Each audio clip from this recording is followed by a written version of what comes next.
આ ભાઈ જે બે ડીજે વગાડે છે ને એને મળે તો કહી દીજો, 2 ના 10 મૂકશે ને તો બી અમને ફેર પડતો નથી. આ છેલ્લી વાર ડીજે વગાડે છે. 28 તારીખે મત ગણતરી થશે તે દિવસે આમ આદમી પાર્ટીના ડીજે અહીંયા વગાડવાના છે. ટુકડા સાફ કરી નાખીશું આ લોકોને. આ ભાજપના લોકો બોખલાઈ ગયા છે, ડરી ગયા છે, અને પોલીસ વાળાને આગળ કરીને આવા ડીજે બીજે કરે ત્યારે ચૈતર વસાવા કે અમારા સરપંચીઓ કે આમ આદમી પાર્ટીના લોકો તમારાથી ડરવાના નથી. તમારા સાહેબને પણ અમે પાણી ભરાવીએ. તમારા એના ધારાસભ્યને પૂછી લેજો કે તમારા ધારાસભ્યના સાહેબને પણ આ ચૈતર વસાવા પાણી ભરાવે છે વિધાનસભામાં. સાથે હું કહેવા માટે આવ્યો છું, આ સરકારના ભાજપના સાંસદોએ, એમના મંત્રીઓ, એમના તંત્રીઓ આ કવાંટમાં આવીને આપણને ખોટું બોલીને ગયા કે તમારો પ્રોજેક્ટ અમે રદ કરાવી દીધો છે. પણ સાથીઓ, હું વિધાનસભામાં બેસું છું. આ વિધાનસભામાં તમારા ધારાસભ્ય, તમારા સાંસદ સભ્ય, તમારા તાલુકાના પ્રમુખ અને જિલ્લાના પ્રમુખના સહમતિથી આ આંબા ડુંગરનો પ્રોજેક્ટ આવ્યો છે અને એમાં આપણા 28 ગામોની જમીનો સંપાદન થવાની છે. ત્યારે તમારા સહકારની જરૂર છે. જો તમે અમને સહકાર આપશો તો આ પ્રોજેક્ટમાં આ મંચ પરથી કહેવા માંગુ છું, એક પણ ઇંચ જમીન અમે આપવા નહીં દઈશું. છેલ્લા શ્વાસ સુધી અમે લડીશું. અને આ મંચ પરથી ભાજપના એ નેતાઓને, એ પોલીસને, એમના એસપીને, એના કલેક્ટરને, એમના સાંસદને, એમના ગૃહમંત્રીને, એમના મુખ્યમંત્રીને પણ કહેવા માંગુ છું, અમારા આદિવાસીઓ અહીંયા હજારો વર્ષથી વસેલા છે. આ ડુંગરો, આ જંગલો, આ પહાડો, આ ઝાડવાઓ, આ બધું સંવિધાનના આર્ટિકલ લાગુ છે. 1996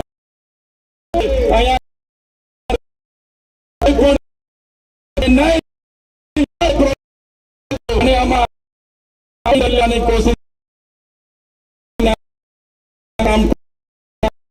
ચાલશે.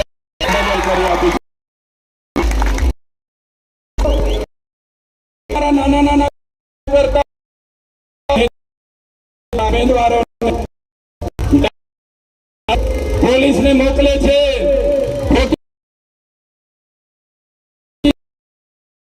બેસાડે છે અને ધમકાવે છે. પણ એ પોલીસ વાળા પણ કાન ખોલીને સાંભળી લે, એ ભાજપના નેતાઓ પણ કાન ખોલીને સાંભળી લે. તમને બેઠા એટલી જ અમારા લોકોને હેરાનગતિ કરજો. અમે વ્યાજ સહિત તમારો હિસાબ કરવાના છે.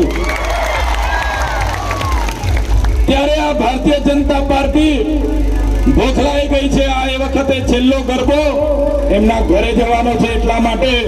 ત્યારે પોલીસ વાળાનો ઉપયોગ કરીને અમારા લોકોને ડરાવાય છે.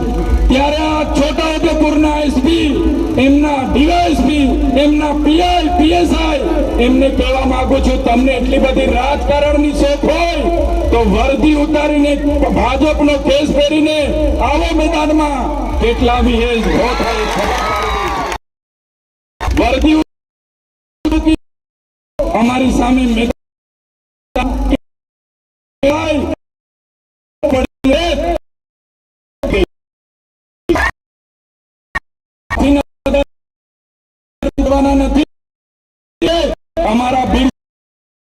અમારા બિરસુમના ગોરા નથી ઝૂક્યા. અંગ્રેજો આવીને કામ કરશો,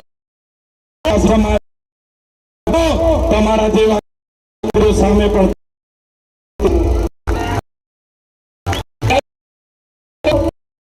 માહોલ છે. અને એટલો માત્ર રતનભાઈ કે આપણા ઉમેદવારની જંગ છો. બધા ચૂંટણી બધી એકલા ઉમેદવાર ના લડે, લડવાનું છે. તમામ ગામોમાં મહેનત બધા રચા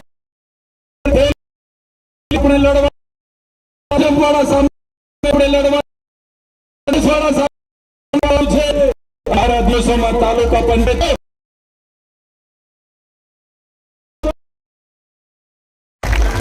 તમે આ ભાજપના આપણા વિસ્તાર સોદો કરીને બેઠા છે વિસ્તાર એમના મને